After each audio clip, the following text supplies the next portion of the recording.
Today, Tom and Kia join an ocean dredging crew on Alaska's Bering Sea. We're looking to come in strong. We've got a big boat. We got two 8-inch nozzles. If we get into somewhere around an ounce an hour, well, I'm going to be a happy camper.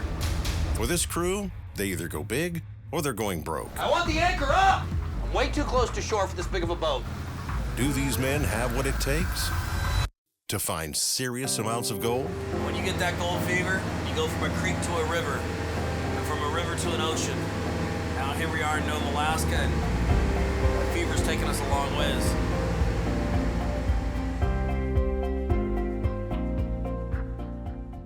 This episode of Gold Fever is sponsored in part by Mine Lab, world's best metal detection technologies, and by Gold Prospectors Association of America. It's not about having the gold, it's about finding the gold.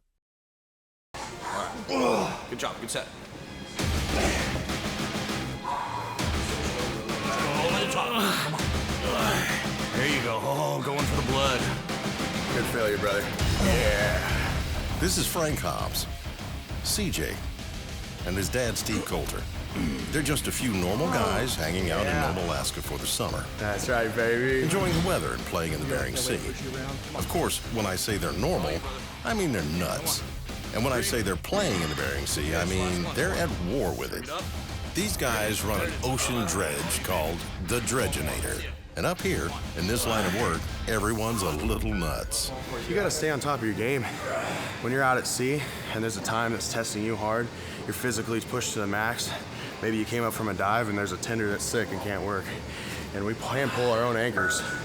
And so you never know when you're gonna need that last little bit of strength that you wish you would have put in time here for. So instead of going to the bar all the time, we buy gym memberships. Yeah. For adventure. For gold. Get it, get it, get it, get it. Nice. Now, let's go out and run the nozzle for 10 hours. Yeah. Over the past several years, there's been a lot of gold shows springing up over various television networks. And no doubt the popularity in gold-related programming has spawned a new rush to this part of the world. Mercenary miners looking for a crew hang out in bars like Guns for Hire. The enterprising lease owners hoard and then sell their claim to the highest bidder, which these days is really high. This being Steve and CJ's second season ocean dredging in Alaska, they aren't as green as they were last year. They're more like a mossy brown now. But even with the change in color, they can't run this rig by themselves. Frank, I've known him since I was 12 years old, my whole life. He's a little bit green on the nozzle. My hope is at this point, that he'll just blend right into being a good diver. He's already a hard worker. He's just an ox. He's huge. He's strong, so I've already conquered that. And he's got a good mindset. He's got a great attitude, too, It doesn't always happen with divers. So what we're hoping is to make a gold diver out of him and just kind of transition him into somebody that can come up here year after year with us. Russ has been diving for a lot of years. He has just got great experience. We brought him on just because we need, with two nozzles, a lot of different potential nozzle time. He's got great experience in the ocean. He's got a lifetime of diving. He's a hard hat diver, and so what you look at in a hard hat diver is somebody who gets comfortable under the water. He's used to being down 300 feet, so being down 30 feet ain't nothing.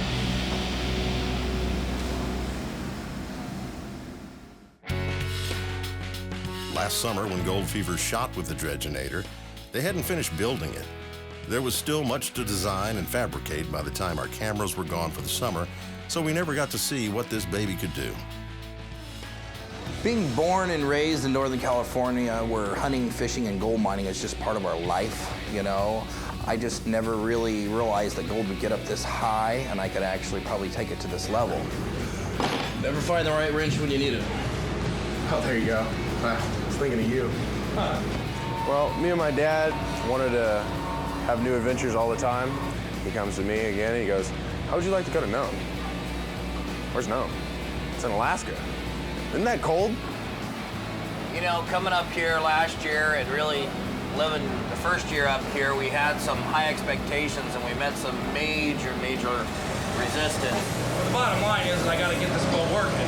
I think I'll just go put us on it, run it for the next couple weeks, get some money in the box. A little money in the kitty might be a good thing right now.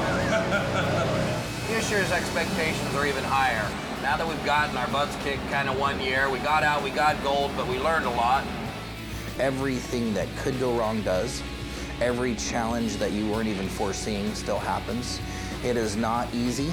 It is not anything I would even recommend to most people. You have to be somebody who's very disciplined, have a lot of heart, and have a lot of passion before you can make this work. And even then, it's still a huge challenge. One of the things that we've learned here is there's a lot of big boys playing in town now. Guys that got more money than they know what to do with. So we're finding a lot of the good claims and leases are being bought up, and we've been running on a couple different claims, and as fast as we can run on them and find there's gold, there'll be some hard hitter come in and buy it out from underneath us. Once you're on the gold, of course, then you don't want to move. But if you're on the gold and then the guy sells the claim out from underneath you, then you're back starting at ground zero. And that happens a lot. A lot of this ground out here, guys are pulling ½ ounce an hour. That's a good thing. Some guys are pulling 1 ounce an hour, but I know some guys that are pulling less than 1/4 ounce an hour. You obviously want to be on the higher end of that. So we're looking to come in strong. We've got a big boat. We got 2 8-inch nozzles. If we get into somewhere around 1 ounce an hour, well, I'm going to be a happy camper.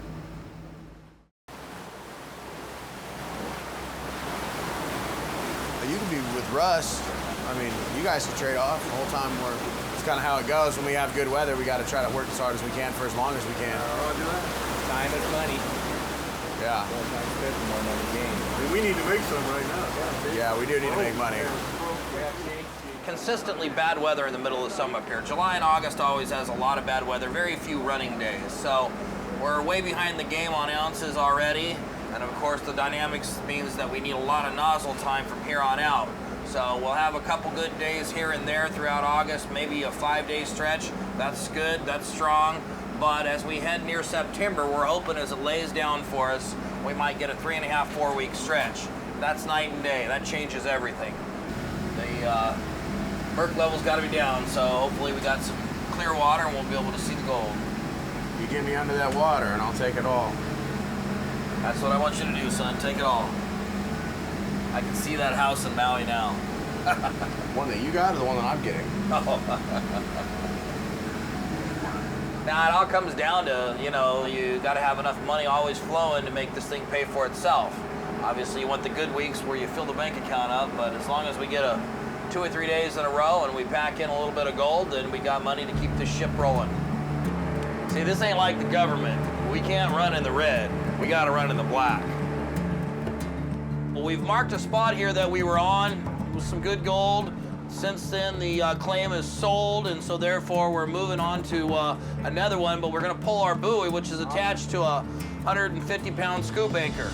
When we first start pulling it out of the sand, everything you got to get that baby up. My approach is critical right now. We're going to try to get the hook on it, see if we can't get the rope coming in.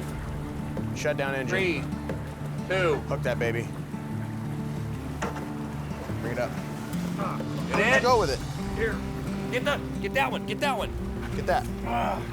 Give me this. Come on. Come on. Hit the roof. Excuses, you know what they're like.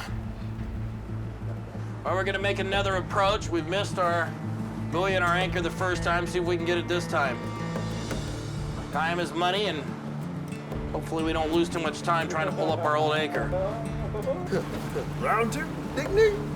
These are the type of errors that kill Steve. It's not the end of the world, but it's wasted time, and right now, to Steve, there's not much of a difference.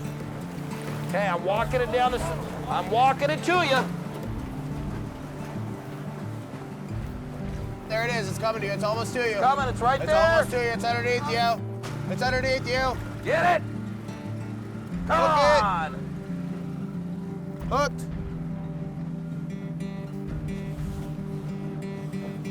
You get it? Yeah. All right. Are you dropping? We're not Yeah. staying here. We're dropping down to the Cindy Lee. Oh, we are? Yeah, we're not staying here. We're gonna pivot. I need to pivot, but I gotta get off this wind. I'm too close to shore.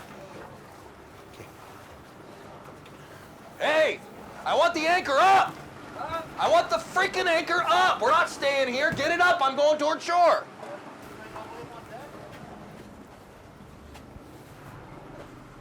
Help him pull that thing up.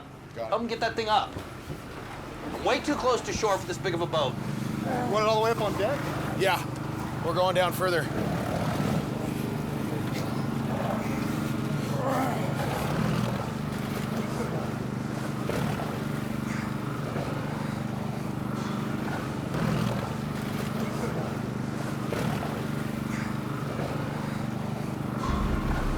We gotta get that puppy to break free and get to us.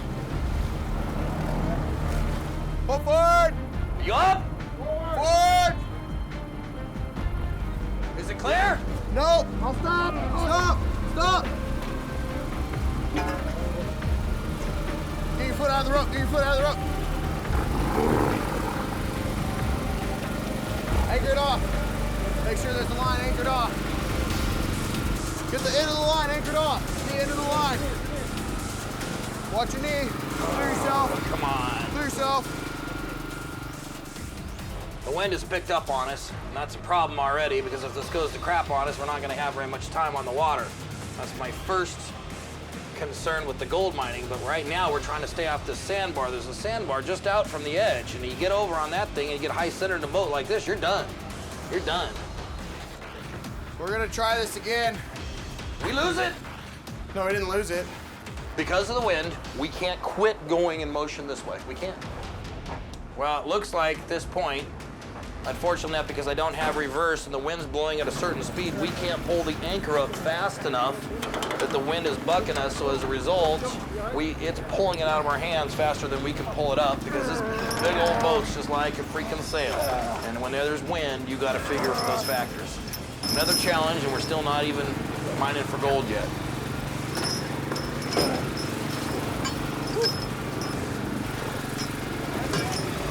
All right, tie it off. Well, we've got the anchor, which is a nice break because I got to turn this thing as fast as possible. The wind's trying to shove us into this sandbar. We've been playing with fire, running this close to the edge. Okay, so exactly how we have to position ourselves is like them, I would suppose. Yeah. And they're facing towards the beach. Okay, but our current's going this way, and I don't want to dust them out with our tailings, right? Right. The problem is he's been running this close to the line, and we don't want to be claim jumping and jumping over a line. So we're going to come in, drop one anchor, spin the boat, drop the other anchor. We're talking about a 34,000-pound boat here, so when things start to shift, they start to shift with a lot of power. So we'll see if we can get this right the first time. It ain't that easy. We'll find out what it is. Hey, City Lee, are you on? Yeah, I'm here. Are you guys stay west with me, all right? I think he said stay west. Okay, did you say stay west of you? Exactly, because I'm right on the line. Okay, You can little buoy right beside my boat right there. That's my line. That's the line between 9 and 8. gotcha. That's what I didn't have down. So we'll spin around and we'll post up just west of you. Thank you for the indication. I'll leave this on 5. Sounds good, Cindy Lee. So those are some more NorCal boys that are up here doing what we're doing. They just love chasing gold. But I'm 100 foot in from his line, and I'm looking at the cobble line running parallel to the shore. So if he drops somewhere in the next few seconds, I'm going to swing right into this area. Take a look at it. Tell me when. I'd say drop. Drop it.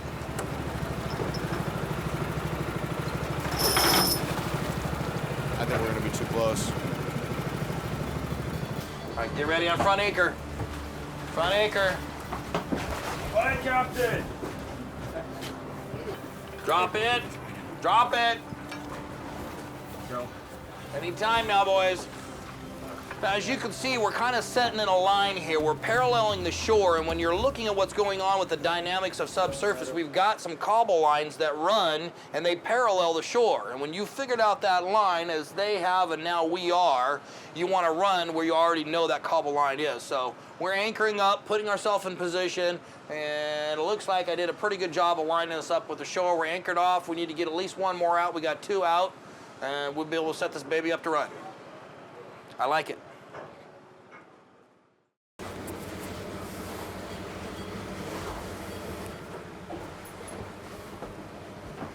All right, I think we're there. I think we're our anchors are set. The good news is they have 24-hour daylight. The bad news is They've already put in a full work day, and the work hasn't even started yet. CJ and Frank untie the 8-inch hoses and prepare the dredge for operation, while Russ suits up and gets ready for his shift to start. Russ doesn't talk much, and he's the kind of guy you don't ask many questions to. You kind of assume someone like him has done and seen it all. As Russ outfits his dome to the underwater helmet, the world around him goes quiet, and his mission becomes clear for a moment. While Russ unties the hose from beneath the surface, the nozzle begins to suck up the clay around it and begins to bury itself. He's got to get his nozzle out. Watch. It's suction down in there. We're going to end up getting the other nozzle, getting it out there, suctioning around it. What a nightmare. And while Steve is preoccupied with the buried nozzle, Chaos decided to pile on another problem. Something much worse. Give me an Allen wrench. Our oxygen pump pulley just ripped apart. The belt just flew out into the ocean. I yanked on my diver's line to let him know he's got about 13 to 18 seconds to get up.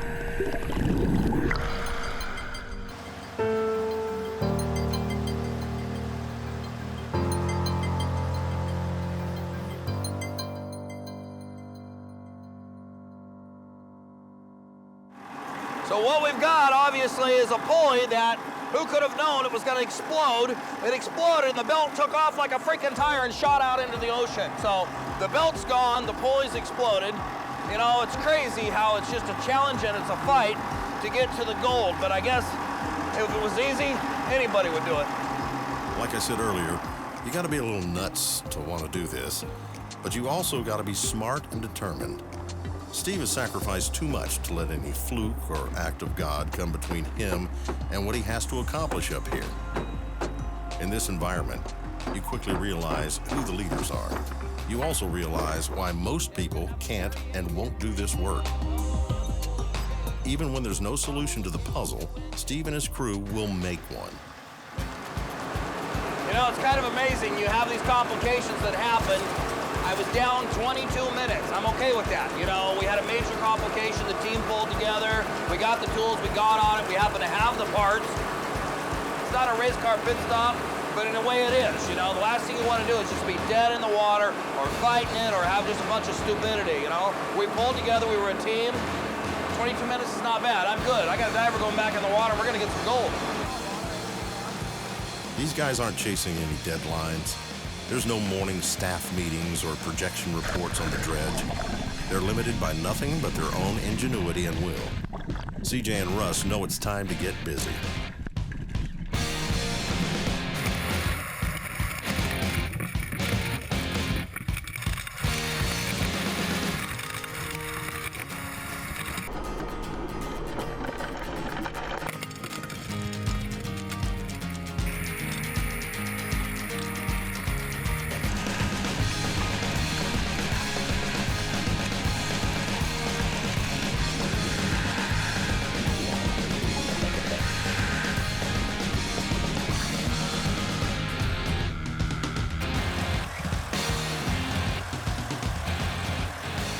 Underwater, time moves fast, and before you know it, your shift is over.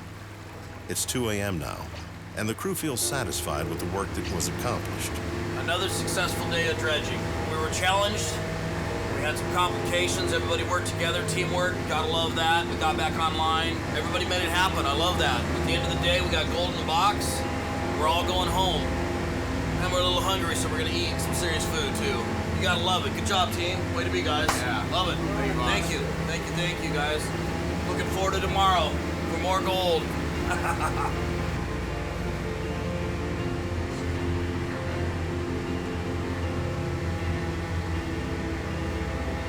It all starts from some creek behind your property, and you get the fever. And when you get that gold fever, it's just amazing. It just runs in your veins, and you go from a creek to a river, and from a river to an ocean.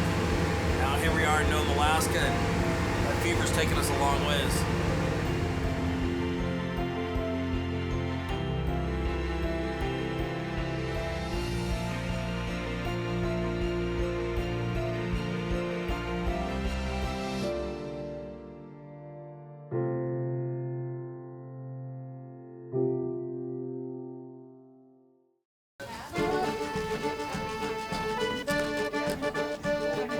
26. You're making it down today. 23.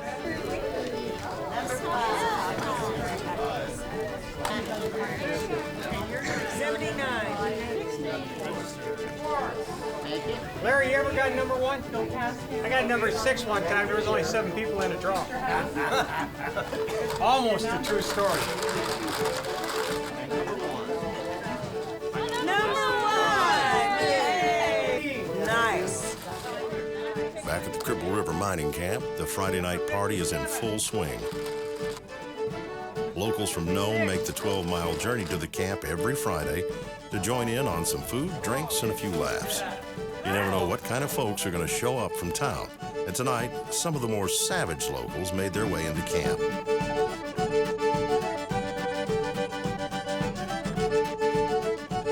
Kia had just gotten back from a prospecting trip with her dad and was enjoying the Friday night festivities when she ran into a few familiar faces at the bar.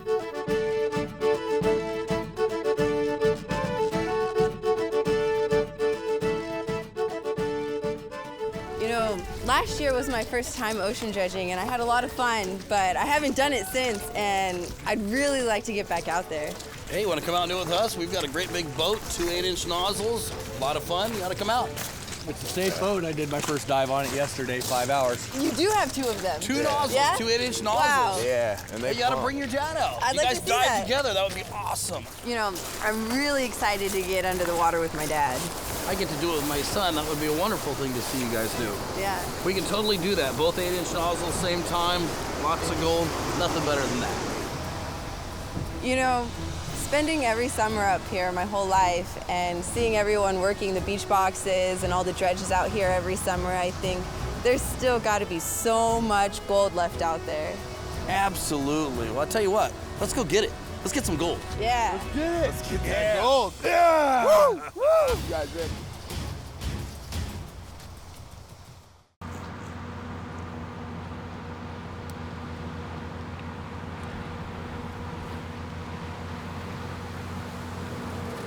What time you got, Kia? Around 11 o'clock. 11 o'clock? Yeah. Well, I was gonna go pay my buddy Steve Phillips and Lonnie Fawcett a visit over here, but it might be too late. You think so? Yeah, but they might still be up. This operation's awful loud out there in the front yard. How come all these guys are in the same spot? Because they're looking for gold, man. They're digging for gold. Well, yeah, but what's the significance of all being piled right here? Well, because this is a hot spot. It's a gold spot. And part of the reason, probably the big reason, is right here. This little long tom going. You see it right there? Yeah. Been exposed. That's old time stuff right there. How do they work this? This was a race running down through here, and they had a sluice in there, and then they'd pump water up there and run it through there, and then they'd shovel right into this. Wow. And they ran probably a lot of gold, and you can see up here on the tundra where they dug back up and through here. So this little Russell Creek had a lot of gold in it. That's an interesting thing, the way gold works itself over eons and eons, and you got to think about it for years and years. And I hear stories about 80-ounce cleanups and 120-ounce cleanups and on 12-hour shifts. So there's rumors about really good gold. That's why everybody's all concentrated out here. And you'll see, I don't see any dredges, but you'll see dredges out here a little farther out from time to time too. They'll be operating on this spot. This is what they call, I guess, a hot spot.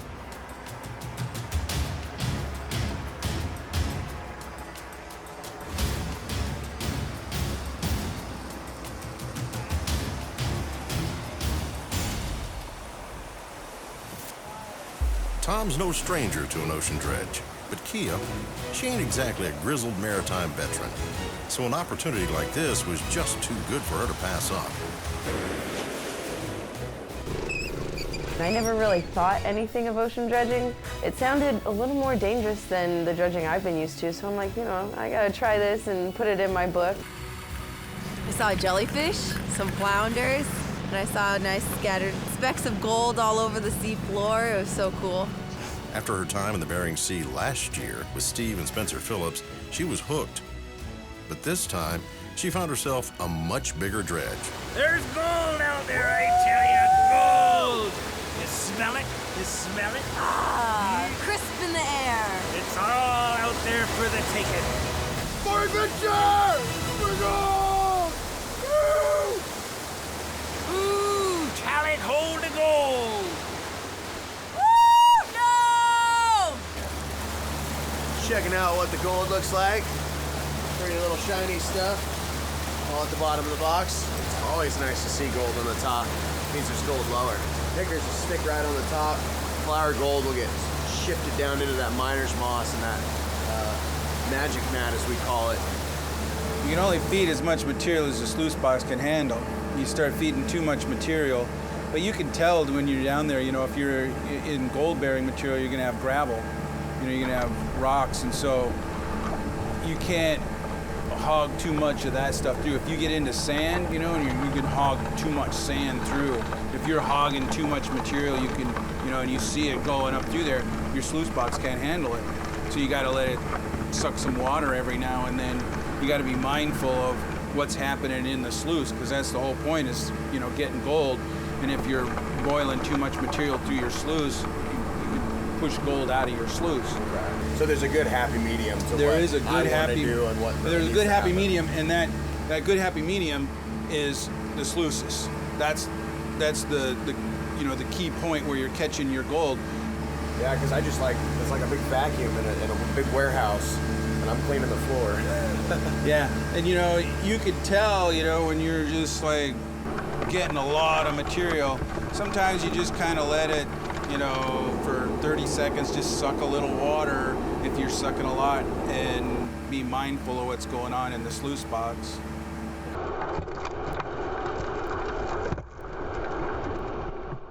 And so we're almost there. It's just past mile marker 5 on my map. Okay. Sounds like a plan. It won't take us very long to get there. I'm ready to go. This is exciting. Every time I come out here, it's just a whole new set of feelings. Anxiety, a little bit, excitement, a lot, and just hope that I get somewhere underwater, get a lot of gold in that box. Although Tom and Steve come from different worlds, the same things make them tick. Steve, like Tom, would do anything to support his family, and the best way they know how is to find gold. For the Massies and the Coulters, gold fever is a way of life. Even though they would both tell you they love chasing the gold, there are emotions that go much deeper driving both these men. What gave you guys the idea to come up here to the Arctic to dredge for gold? You know, loving dredging already in California and having that kind of shut down for us, we said, man, we've got to reach out and find somewhere we can put our heart into. You know, we've always chased gold, we've always loved it. There's just something about it. It's got a very strong appeal. So we started doing our homework, and I said to CJ one day, I said, you know what? Looks like we're going to Alaska. So he says, hey, we go to Alaska anyways. I said, no, we're going to go gold dredge in Alaska. What did you think? I was used to going fishing in Alaska and enjoying myself. Now it came down to work. So how did you guys come about building the Dredginator? You know, down in Redding, California, we've got these huge lakes, and we've got houseboats on them, and we're always out there and skiing and wakeboarding and houseboating, and so you just have this familiarity with a houseboat, and so I thought, well, wouldn't it be nice to be up there and still have the comfort zones of that and be able to dredge? So we decided to throw this big old massive boat together, and we said we better get a big engine, and we better make this thing, you know, have some nozzle power, and so it kind of all came together as a plan, and me and him put in a few thousand hours, and next thing you know, it was good stuff. We built everything. I don't think I've ever seen a rig with twin nozzles on it. Yeah, it's good stuff, but I've had the honor of dredging side by side with my son, and that's just something to me that, you know, it'll be a special moment in time forever, you know, just to be down there doing it together and having a good time. And I look over sometime and he was giving me the thumbs up and I'm giving him the thumbs up, and we know we just both found the same gold line and we're working towards each other, and we're like, yeah. It's a lot of fun. It's totally fun. We're heading just east here of the Nome River, so we've got the Nome River mouth, and so, which is right back over there, and we're just heading right up here. Basically, there's some leases right off here. There's some cobble lines not too far off the shore, and what we're gonna do is work our way over into a line and just see what kind of material we can dive down and find.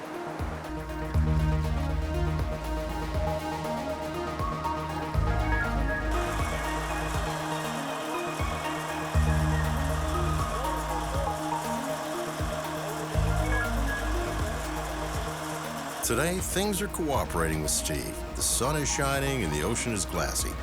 And that's a cobble line right there. Tom's excited as well.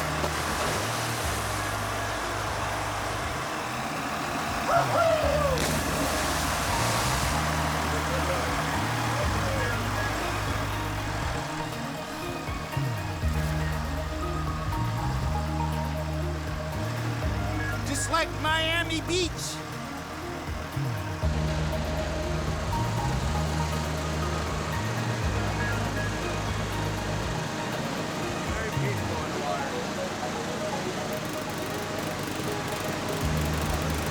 Got no spit.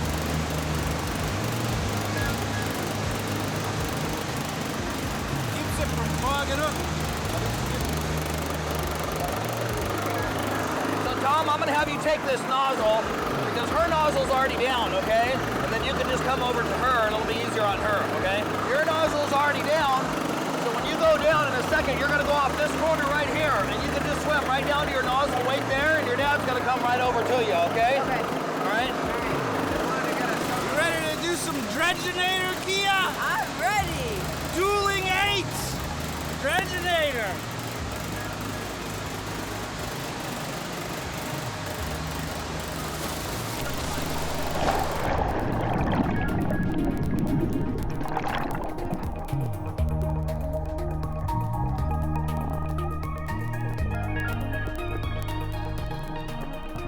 Tom's pretty much done every type of prospecting there is.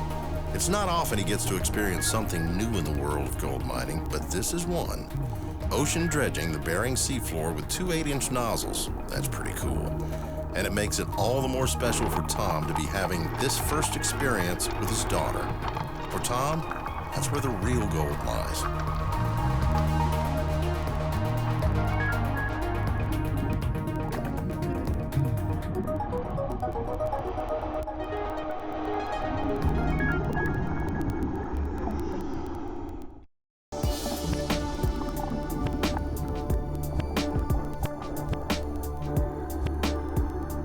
After Tom and Kia had put in several hours of dual dredging, it was time to come up to the surface and get back on the boat. CJ was curious to know how it looked down there, and Tom fills him in. There's wood down there, though. It's kind of halfway submerged into that hard pack. And I worked it all around there, but I can't get it loose. It's down in there. Yeah. But the pieces of it to break off. I can see, like, some little flakes down there, some little pieces of gold. It went up, so there's gold in the soup rock. Right on. That was just found love, so I left it down there. You left it down there? I'll try to find it now. I'll come back and get that thing found a little bit. Looks good. We're brilliant. There's definitely gold. Yeehaw! The dredginator! Woo! Woo! Man, it's cool when you're down there because you're in a different world. It's a totally different world. And you're like a fish, you know? You're down there, you're sucking up That's gold. what I was thinking. I was like, so this is how a mermaid feels. Yeah, I looked over there, I saw you over there, I was like, this is really cool. You got your own nozzle and we're just feet away? Yeah, I saw some flakes down there. You get down to that gray hard pack, you go right on top of that gray hard pack. You just see them like sitting in there. Yeah, right on top of that gray hard pack. There's like about 8 inches to a foot of material on there. You just blow right through that.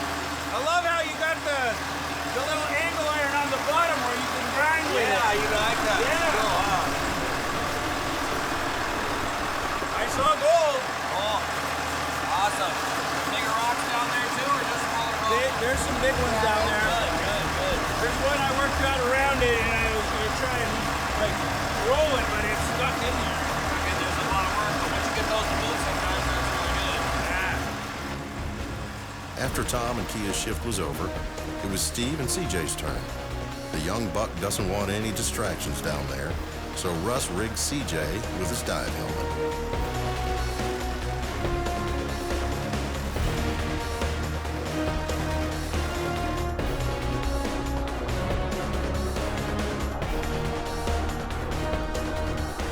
CJ finds the line he's been working and quickly begins to swing the nozzle. He immediately notices gold and sucks it up.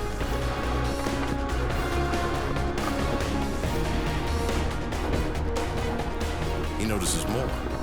CJ knows this is a good sign and continues working the line. Up top, Steve gets ready for his dive. He quickly jumps in and locates the other 8-inch nozzle.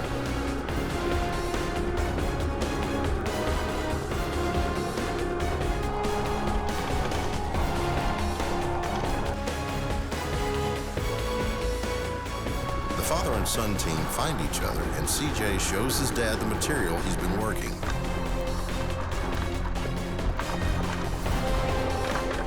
It's good to see Steve happy. The dude works hard. He and his cowboy son make a damn fine team. Right now, they got no worries in the world. They are together, and they are finding gold.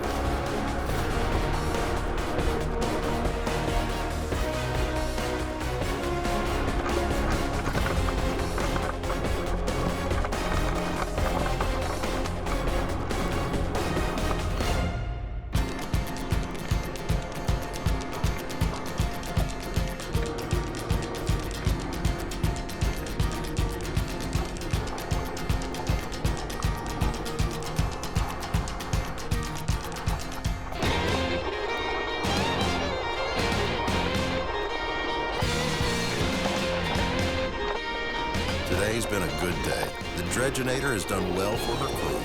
Steve, CJ, Tom, and Kia have all seen gold go through their nozzle. And even a bunch of crazy people know there's plenty more where that came from. But this day's coming to an end.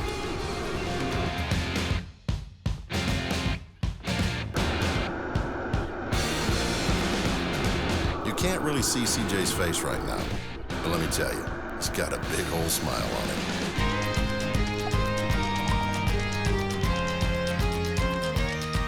Everyone on board worked hard and it feels right. Today they all got paid, and tonight they will eat well and rise again early.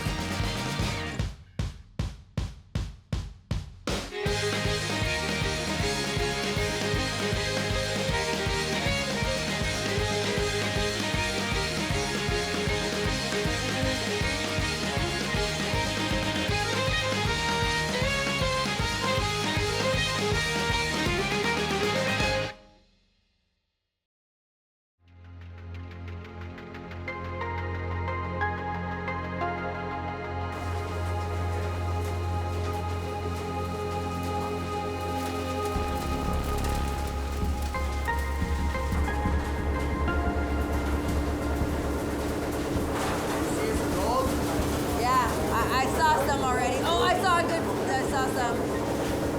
You can see like this little fine stuff right here. It's been there forever. It's gonna take forever to get down there. It doesn't want to move. A little brush. Yeah.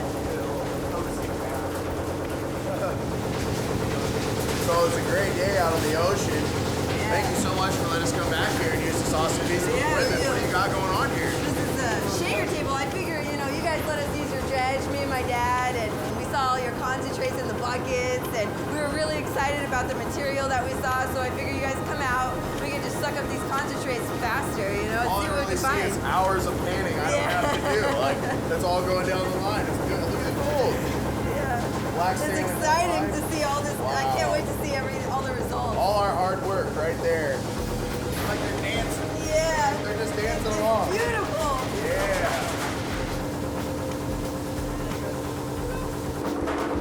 I think we're gonna buy one of these. One of the final things things through this process is to actually get the gold out of the blondes. And at this point in time, we're classifying through a trommel and basically bringing it down to a certain screen size. We'll let the shaker table do what it was designed to do. It actually shakes and defines and separates the blondes from the gold. The gold's dropping into the cup, and when you're done, you got a cup of gold. Now, where would we put this on the houseboat? On the top. Next to the jacuzzi, right? More in here? Yeah, there's still more in there, and I just threw that real quick, and that's all I got right there. A bunch of little flakes. So we'll make a separate vial full of gold chunks. Yeah. Oh man, that'd be cool. All the chunks.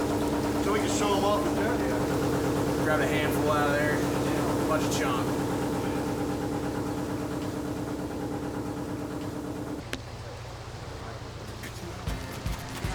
Yeah, that is a good pan full of gold right there. Oh man.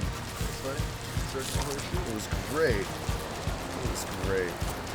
Wow. Look at all that. Ah, she's addicted to dredging. Yeah. Dredging. Gold is a Go beautiful find you some thing. good gold. That's right. Treasure. Yeah. Look at that. For the jar! For gold! Gold fever ain't really just a fever anymore. It's more like a plague. Everyone's seemed to got it these days. Those that don't are probably gonna think them miners got a few screws loose, but that's fine. That's just more gold for the Dredginator. Go ahead and call these guys wacko. This show and this lifestyle isn't for you. Tell Frank he's a greenhorn or Russ ain't a gold prospector. Next time you see Steve or CJ, tell them their experiment in Nome, Alaska was a bad idea because they won't care. Fellas, you're just the right kind of nuts, crazy, and insane. You're outlaws and swashbucklers, patriots and renegades. You're throwbacks to another time. You're conquistadors, revolutionaries, vagabonds, and so are we. So, to CJ, Frank, Russ, and Steve, with your mossy brown hue, I'm quite okay with saying the next round's on you.